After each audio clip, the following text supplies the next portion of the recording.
આપણી સંકલ્પ ન્યૂઝ ચેનલને સબસ્ક્રાઇબ અને લાઇક કરો, બેલ આઇકન દબાવો જેથી આવનાર ન્યૂઝ અપડેટ્સની નોટિફિકેશન આપના મોબાઈલ પર સૌથી પહેલા પહોંચે. Like, subscribe and share the video. નમસ્કાર દર્શક મિત્રો, હું છું પૂજા ટંડેલ. સંકલ્પ ન્યૂઝમાં આપનું સ્વાગત છે. સમાચારની શરૂઆત કરતા પહેલા એક નજર આજના મુખ્ય સમાચાર પર. વલસાડ જૂની કલેક્ટર કચેરીના પાર્કિંગનો જર્જરિત સ્લેબનો પોપડો, કાર ઉપર પડતા નુકસાન.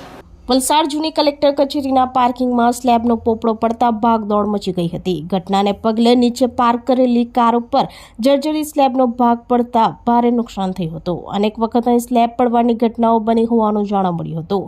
હાલ જૂની કલેક્ટર ઓફિસ જર્જરિત અવસ્થામાં જોવા મળી રહી છે. અહીં દરરોજ અરજદારોની અવરજવર રહેતી હોય છે, ત્યારે તંત્ર આ બાબતે ધ્યાન દોરી યોગ્ય પગલાં લે તે જરૂરી બન્યું છે. હાલ આ ઘટનામાં સદનસીબે કોઈને જાનહાનિ થઈ ન હતી.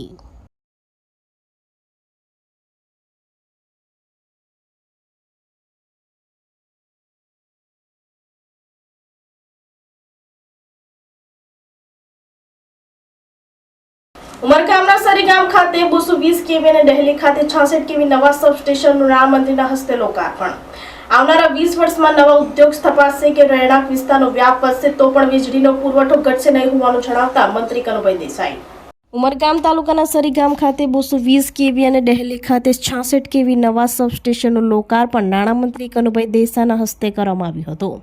ઉમરગામ તાલુકામાં હાલ ઔદ્યોગિક વિસ્તાર વધુ વિકસિત બન્યો હોય વાયબ્રન્ટ ગુજરાત હેઠળ અહીં ગામે ગામ ઉદ્યોગો આવી રહ્યા છે, જેમાં સબસ્ટેશનો વીજળી પુરવઠો આપવામાં વધુ ફાયદાકારક રહેશે. આ યોજાયેલા કાર્યક્રમમાં નાણામંત્રી સહિત ધારાસભ્ય રમણલાલ પાટકર, ભાજપના હોદ્દેદારો સહિત DGVCLના અધિકારીઓ ઉપસ્થિત રહ્યા હતા. ઉમરગામ તાલુકામાં વીજ પુરવઠામાં આવેલી નવી ક્રાંતિ પાછળ ઉદ્યોગોની રજૂઆતને નાણામંત્રીએ ખાસ સાંભળી પ્રશ્નોનું નિરાકરણ લાવ્યા હતા. હાલ નવા સ્ટેશનોથી ઉદ્યોગોમાં આનંદની લાગણી જોવા મળી રહી છે. આ વિસ્તારના સૌથી વધુ લોકપ્રિય ધારાસભ્ય શ્રી રમણભાઈની આગેવાની હેઠળ આજે ઉર્જા વિભાગના વિવિધ પ્રકલ્પોનું લોકાર્પણ કરવામાં આવ્યું અને ખાસ કરીને ભીલાડ ખાતે ડિવિઝન ઓફિસ શરૂ કરવામાં આવી, સબ ડિવિઝન ઓફિસ શરૂ કરવામાં આવી અને સાથે સાથે 220 કેવી સબસ્ટેશન જે સરીગામમાં બનાવવામાં આવ્યું છે અને 66 કેવી સબસ્ટેશન દિલ્હીમાં બનાવવામાં આવ્યું છે. આ બધાના લોકાર્પણ થયા છે અને આ વિસ્તારના લોકોને જે સૌથી મોટો ઔદ્યોગિક વિસ્તાર છે, વીજળીની જરૂરિયાત ઔદ્યોગિક વિસ્તારમાં સૌથી વધુ છે અને એને આવતા 10-15 વર્ષ સુધી પણ શોર્ટેજ નહીં પડે એ રીતનું જે આયોજન કરવામાં આવ્યું છે. એ માટે જેટકોના મેનેજિંગ ડિરેક્ટર શ્રી ઉપેન્દ્ર પાંડેજી, GVCLના MD શ્રી યોગેશ ચૌધરીજી અને એસોસિએશનના પ્રમુખશ્રીઓ સૌએ આ કાર્યને વધાવીને દેશના વિકાસ માટે માનનીય મોદીજી અને ગુજરાતના વિકાસ માટે માનનીય મુખ્યમંત્રી શ્રી ભૂપેન્દ્ર પટેલ સાહેબ જે પ્રયાસ કરી રહ્યા છે એના માટે આભારની લાગણી. ભરૂચ મહાત્મા ગાંધી માર્ગ ઉપર સિટી સેન્ટર મોલ ખાતે ગેમ ઝોનમાં આગ લાગતા દોડતા ફાયર બ્રિગેડના લાશ્કરે આગ ઉપર કાબુ મેળવ્યો. તંત્ર દ્વારા મોક ડ્રીલ જાહેર કરાઈ. રાજકોટમાં ગેમ ઝોનમાં બનેલી ગોઝારી ઘટના બાદ સમગ્ર રાજ્યમાં ફાયરને લઈને સતર્કતા આવી ગઈ છે. ભરૂચ શહેરમાં ફાયર વિભાગ દ્વારા આગજની જેમ આપત્તિની પરિસ્થિતિમાં કેવી રીતે અસરકારક રીતે કામગીરી કરવી અને તેની તૈયારી માટે મોક ડ્રીલનું આયોજન કરવામાં આવ્યું હતું, જેમાં શહેરના મહાત્મા ગાંધી માર્ગ ઉપર આવેલા સિટી સેન્ટર મોલમાં આવેલા ગેમ ઝોનમાં મોક ડ્રીલ દરમિયાન આગ લાગીની કલ્પિત પરિસ્થિતિ સર્જી હતી, જેની જાણ ભરૂચ નગરપાલિકાના ફાયર બ્રિગેડના લાશ્કરોને કરવામાં આવી હતી. આગની જાણ થતાં fire officer Gadhvi 2 fire tender અને એમ્બ્યુલન્સ સાથે ઘટના સ્થળ પર આવી પહોંચ્યા હતા. તેઓએ સ્થળ તરત રાહત અને બચાવ કામગીરી હાથ ધરી હતી. જો કે તે સમયે ત્યાં ગેમ ઝોનમાં હાજર તમામ લોકોને સલામતી રીતે બહાર કાઢીને પાણીનો મારો ચલાવી આગ ઉપર કાબુ મેળવ્યો હતો. જ્યારે 2 લોકો ઇજાગ્રસ્ત થયા અને તેમને સારવાર હેઠળ સિવિલ હોસ્પિટલમાં ખસેડવામાં આવ્યા હતા. જો કે બાદમાં તેમણે મોક ડ્રીલનો મુખ્ય ઉદ્દેશ સ્થાનિક નાગરિકો અને સંસ્થાઓને આગજની સંભવિત પરિસ્થિતિમાં સતર્ક રહેવા અને તાત્કાલિક પગલાં અંગે જાગૃત કરવાનું જણાવ્યું હતું.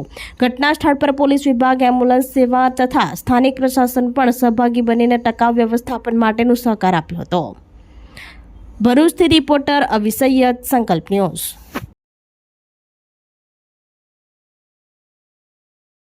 આજ રોજ ભરૂચ શહેરમાં સિટી સેન્ટર કોમ્પ્લેક્સમાં બીજા માળ પર ગેમ ઝોનની બહાર આગ લાગવાનો બનાવ બન્યો છે તેવી ભરૂચ ફાયર કંટ્રોલ રૂમ પર માહિતી મળતા ભરૂચ ફાયર બ્રિગેડનું એક વોટર બાઉઝર, એક રેસ્ક્યુ ટેન્ડર, એક એમ્બ્યુલન્સ સ્ટાફ સહિત ઘટના સ્થળે દોડી આવ્યા હતા. ઘટના સ્થળે આવી જોતા આગ લાગવાનો બનાવ બન્યો હતો, જેમાં ગેમ ઝોનમાં 50 જેટલા લોકોને સહી સલામત બહાર કાઢેલ છે તેમજ 2 કેઝ્યુલિટી અમને જોવા મળી હતી. તો તેઓને સહી સલામત રીતે રેસ્ક્યુ કરી સિવિલ હોસ્પિટલ ખાતે તેઓને સારવાર અર્થે ખસેડવામાં આવ્યા છે. આ સંપૂર્ણ ઘટનામાં અમે મોકડ્રીલ જાહેર કરીએ છીએ. ભરૂચ શહેરમાં જે બનાવો બને છે તેઓને પહોંચી વળવા માટે ફાયર વિભાગ ખૂબ સજ્જ છે, તેમજ લોકોમાં જાગૃતિ ફેલાય તે હેતુસર આ કાર્યક્રમનું આયોજન કરવામાં આવ્યું હતું. પારડીના કોટલાવ પાદરદેવી માતાજીનો તૃતીય પાટોત્સવની ઉજવણી કરાઈ.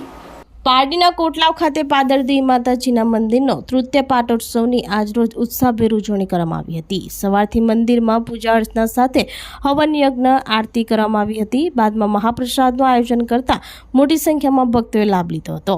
મંદિર સમિતિ તેમજ અગ્રણીઓ, વડીલો, મહિલાઓ, યુવાઓ ઉપસ્થિત રહી ત્રીજા પાટોત્સવની ભક્તિમય વાતાવરણમાં ઉજવણી કરવામાં આવી હતી.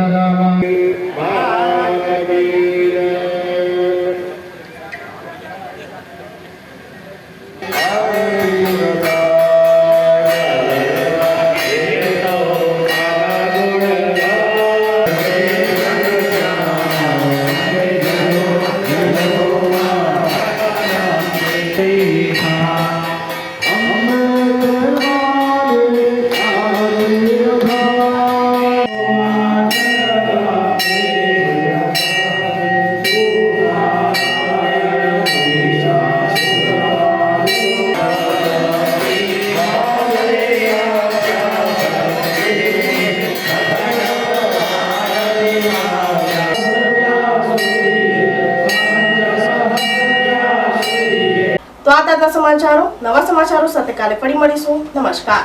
આપણી સંકલ્પ ન્યૂઝ ચેનલને સબસ્ક્રાઇબ અને લાઇક કરો, બેલ આઇકન દબાવો જેથી આવનાર ન્યૂઝ અપડેટ્સની નોટિફિકેશન આપના મોબાઈલ પર સૌથી પહેલા પહોંચે. Like, subscribe and share the video.